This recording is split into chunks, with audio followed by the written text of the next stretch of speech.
ایک दम से दोस्तों आप देख रहे हैं कि मुत्तहिदा अरब अमारात को पाकिस्तान भी फ़ोन कर रहा है, सऊदीया भी फ़ोन कर रहा है और कह रहा है कि आप पर जो हमला हुआ है हम इसकी मजम्मत करते हैं, हम आपके साथ खड़े हैं। यानी कि आप सोचें कि इससे पहले पाकिस्तान ने अभी तक कोई रद्द अमल नहीं दिया था मुत्तहिदा अरब अमारात के लिए। मुत्तहिदा अरब अमारात की शिकायत ही ये थी कि पाकिस्तान को हमने कर्ज दिया, उसके साथ खड़े रहे, लेकिन पाकिस्तान ने उस तरह हमें सपोर्ट नहीं किया ईरान के मुकाबले में जिस तरह करना चाहिए था। पाकिस्तान ने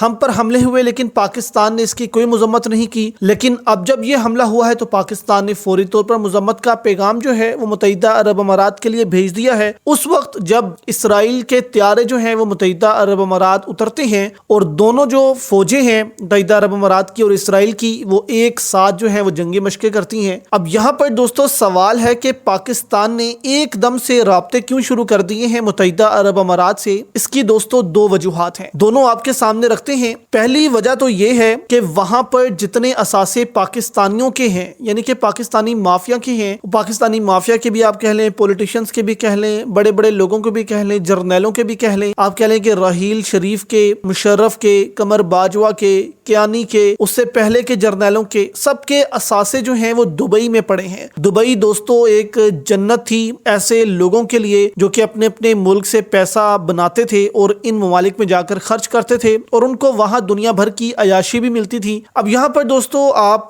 देखें कि दुबई लीक्स एक दफा मंजरेआम पर आई थी, उसमें पाकिस्तानी जर्नैलों के असासे जो हैं वो भी आए थे सामने, लेकिन बहुत सौ के नाम जो हैं वो छुपा लिए गए थे, जिसमें आप कह लें कि राहील शरीफ का नाम भी हो सकता है, नवाज शरीफ, शहबाज शरीफ, जरदारी का नाम भी हो सकता है और भी बहुत से मौजूदा और जो पिछले हैं उनके नाम भी शामिल हो सकते हैं। तो यहाँ पर इनको अब खतरा ये लाहक हो गया है कि कहीं मुत्तहिदा अरब अमारात जो है वो ये सारी चीजें लीक ना कर दे कि इनके भी असासे यहाँ पर मौजूद हैं, इनके इतने फ्लैट यहाँ पर मौजूद हैं, क्योंकि अगर ये एक दफा लीक हो जाती हैं चीजें तो फिर ये फंसेंगे और पॉसिबल है कि इसके बाद मुत्तहिदा अरब अमारात जो है इन पर कब्जा भी कर ले। अब कब्जा कैसे करेगा? दूसरी वजह दोस्तों आपके सामने रखते हैं। दूसरी वजह यह है कि अभी जो 15,000 पाकिस्तानी निकाले हैं मुत्तहिदा अरब अमारात ने, उनके बैंक अकाउंट्स, उनके जितने भी असासे हैं, प्रॉपर्टीज हैं दुबई में, वो सब की सब जब्त कर ली है मुत्तहिदा अरब अमारात ने और उनको खाली हाथ भेज दिया है पाकिस्तान। अब इनको ये डर है कि कहीं हमारी प्रॉपर्टी भी तो ये जब्त नहीं कर लेंगे और हमें जो है वो कहेंगे कि आप छुट्टी करें, बस खाली हाथ जो है वो घर वापस जाएं। इसी वजह से इनको डर है और अब ये मुत्तहिदा अरब अमारात से दोबारा जो है वो पैचअप करना चाहते हैं।